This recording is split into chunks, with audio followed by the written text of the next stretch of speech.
আপনি কি কখনো ভেবে দেখেছেন যখন আপনি নামাজ পড়েন তখন আসলে কি হয়? আমি সালাতের কথা বলছি। পাঁচ ওয়াক্ত নামাজ, যা একজন মুসলিমের জীবনের মূল ভিত্তি। চলুন কুরআন থেকে একটি শক্তিশালী আয়াত দিয়ে শুরু করি।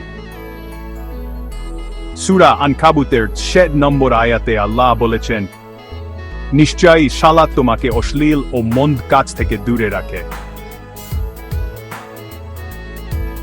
একটু ভেবে দেখুন, প্রতিবার যখন আমি নামাজে দাঁড়াই তখন আমাকে এমন সব জিনিস থেকে দূরে সরিয়ে নেওয়া হয় যা আমার জন্য ভালো নয়। এটা অনেকটা খালের মতো, যা আমার হৃদয়, আমার মন এবং আমার কাজগুলোকে রক্ষা করে। সত্যিকারের সালাত, এখানে আমি সত্যি মনোযোগ দিই, তা আমার হৃদয়কে নরম করে তোলে। এটা আমাকে বিনয়, আল্লাহর প্রতি সচেতনতা, সেই বিশেষ ভক্তি ও শ্রদ্ধার অনুভূতিতে পূর্ণ করে তোলে। নামাজ কেবল একটি রুটিন বা আচার নয়। সূরা তাবাহার 8 নম্বর আয়াতে আল্লাহ বলেছেন, আমার স্মরণের জন্য সালাত কায়েম করো।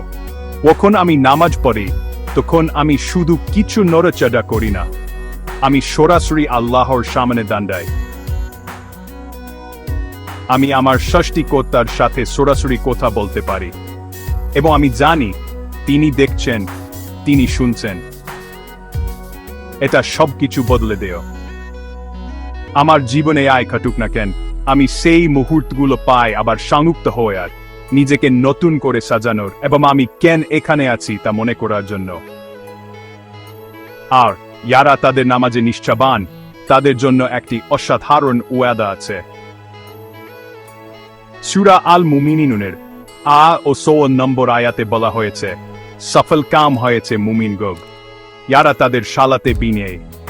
সফলতা, সত্যিকারের সফলতা শুরু হয় আন্তরিক নামাজ দিয়ে।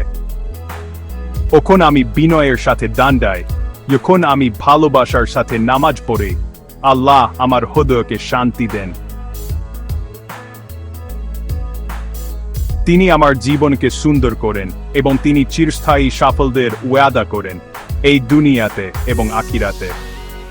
সালাত শুধু এমন কিছু না যা আমি করি, এটা আল্লাহর প্রতি ভালোবাসায় নিজেকে সমর্পণ করা, গুনাহ থেকে মুক্তি পাওয়া এবং জান্নাতের দিকে আমার যাত্রা শুরু করা। এমনকি যদি আমি মনে করি যে আমি আর কিছু করতে পারছি না, আমি ঠিক এখান থেকে শুরু করতে পারি।